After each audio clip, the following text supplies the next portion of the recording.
नमस्ते everyone, I hope आप सभी स्वस्थ मस्त और तंदुरुस्त होंगे। Welcome back to another video. Today is the day when we pull an all nighter, क्योंकि इतने दिनों से मेरी अच्छे से बिल्कुल भी पढ़ाई नहीं हो रही थी। तो फिर अचानक से आज मेरे अंदर ये बर्स्ट ऑफ एनर्जी आया, पता नहीं कहाँ से, कि आज तो रात को ही जगूंगी।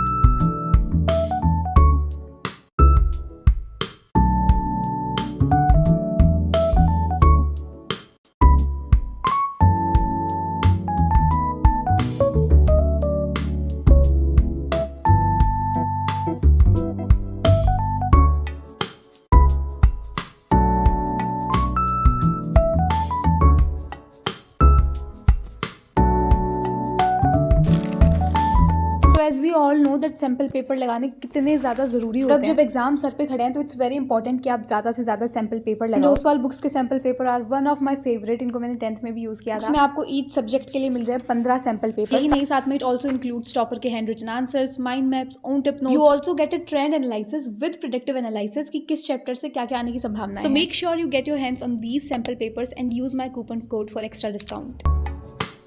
अब तो I don't even defend it any more कि ये इसलिए ख़राब है, ये इसलिए ख़राब है। ऐसे ही रहती है ये मोस्टली। ये डेस्क नहीं मिला यार टाइम, सच में नहीं मिला टाइम। ऐसे ऐसे दिन बीत रहे हैं ना इतनी जल्दी जल्दी।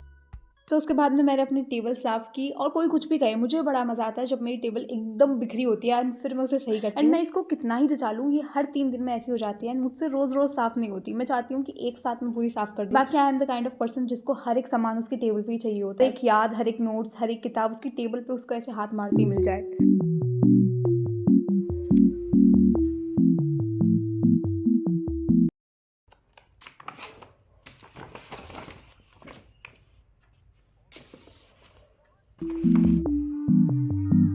What the dog doing? I am sitting here after a very long time. कल मेरा टेस्ट है पूरी इंडियन इको का, स्कूल में हमारी मैम करवा रही है, लाइक स्पेशली बस इंडियन इको का 1.5 घंटे का। And I am more than happy. इसी बहाने में स्कूल में एक और बार लिखाऊंगी। मैं हूँ ही इतनी नॉस्टैल्जिक कि मुझे चाहिए कि मैं जाके लिखूँ स्कूल में और फील करूँ कि ओह ये मैं लास्ट बार लिख रही हूँ स्कूल में। तो उसके बाद में मैंने कॉफ़ी बनाई and I set to study. ताजुब की बात ये है कि जिस टेस्ट के लिए मैं इतनी एक्साइटेड हो रही थी वो टेस्ट देने में जा ही नहीं पाई। इस बात को तो कोई नहीं नकार सकता कि जिस चीज़ के लिए आप बहुत ज़्यादा एक्साइटेड होते हो, या तो वो चीज़ होती ही नहीं है या फिर वो उस वे में नहीं होती जिस वे में आप चाहते हो। The only best thing is कि इस टेस्ट के लिए मैंने इसे सीरियसली प्रिपेयर किया था, तो इंडियन इको मेरी एक बार वापस से अच्छे से रिवाइज हो गई है। तो गैप डेज में मैं पैनिक नहीं करूँगी इंडियन इको के लिए ज़्यादा।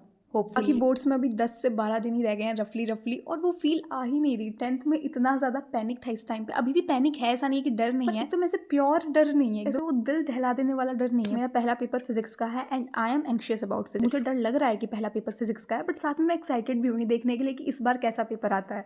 तो ये एक्साइटमेंट कहाँ से आ रही है मुझे नहीं पता। एनीवेज, पहले मैं यहाँ पे इंडियन इको पढ़ रही थी, उसके बाद में मैंने फिजिक्स की थोड़ी देर। Very randomly saying, but I have a lot of clips to edit. मुझे पता है आप लोगों को रूम टूर चाहिए, डेस्क टूर चाहिए, and I am very grateful that I have someone जो डिमांड करते हैं कि but the thing is I have very limited time to edit. मैं सिर्फ ब्रेक्स में एडिट करती हूँ। And I think room tour और डेस्क टूर एक ऐसी चीज़ है जो मैं एग्जाम्स के बाद एकदम अच्छे से डिटेल में बनाऊंगी, एकदम मजेदार। So I hope you understand. बाकी I promise I will bring each one of them. Thank you so much for watching. I hope you have amazing day. Take care, bye.